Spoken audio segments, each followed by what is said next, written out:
When we are afraid, we do silly things. Like every woman in a horror movie that runs straight past the front door and up the stairs while you're sitting on the couch going, no, don't run up the stairs. When we're afraid, we do silly things.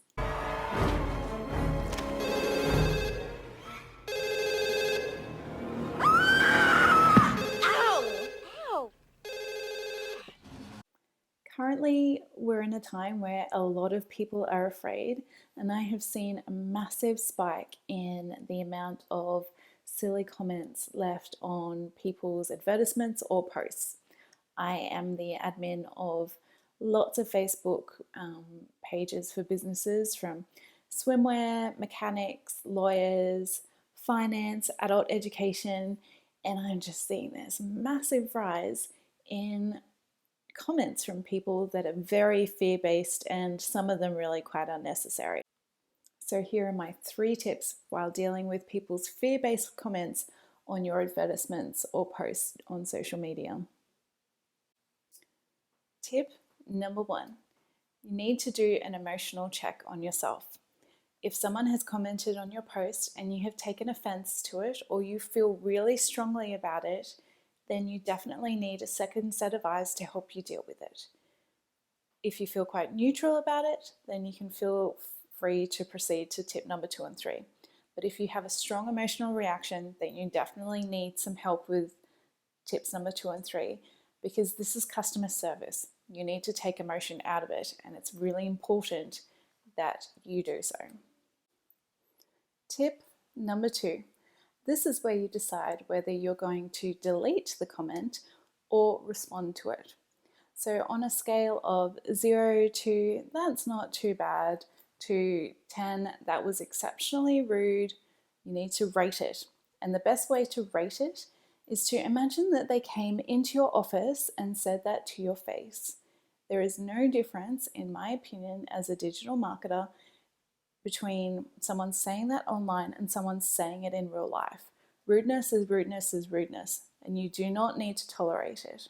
So if someone walked into your office and said something that's so rude that you would tell them to get out, and that's how you feel about that comment, then it's definitely worth a delete and maybe even a block. That's up to you. But if it's something that was a little bit snarky and you understand that people are feeling a little bit fearful at this time and they're being a little bit more rude and a little bit more short-tempered, but it's something that you can help them with, then it's definitely worth a comment, because we deal with rude customers and clients all the time. Just pretend that they said it to your face, and that will give you a really good gauge as to how you can deal with it. But when you comment back, there are 3 important things to remember. It needs to be concise, it needs to be short, and you don't need to apologize. So concise, short, no apologies. When commenting back, you do not need to write war and peace. If you find yourself writing a really long explanation back with all these apologies through it, you don't need to do that. You definitely are too emotionally involved and you need a second set of eyes. So I saw a really good comment back by a page recently where someone commented, "Why are you still open?"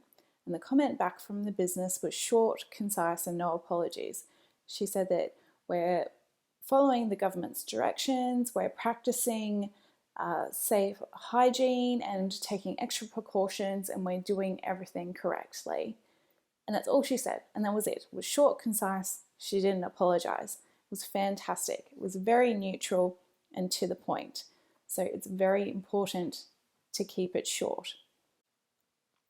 So remember, when it comes to deleting or commenting back, just use the scale of 0 to 10 and imagine that they've said it to your face. That way you can get a good gauge as to what you're going to do in regards to that comment. Tip number 3.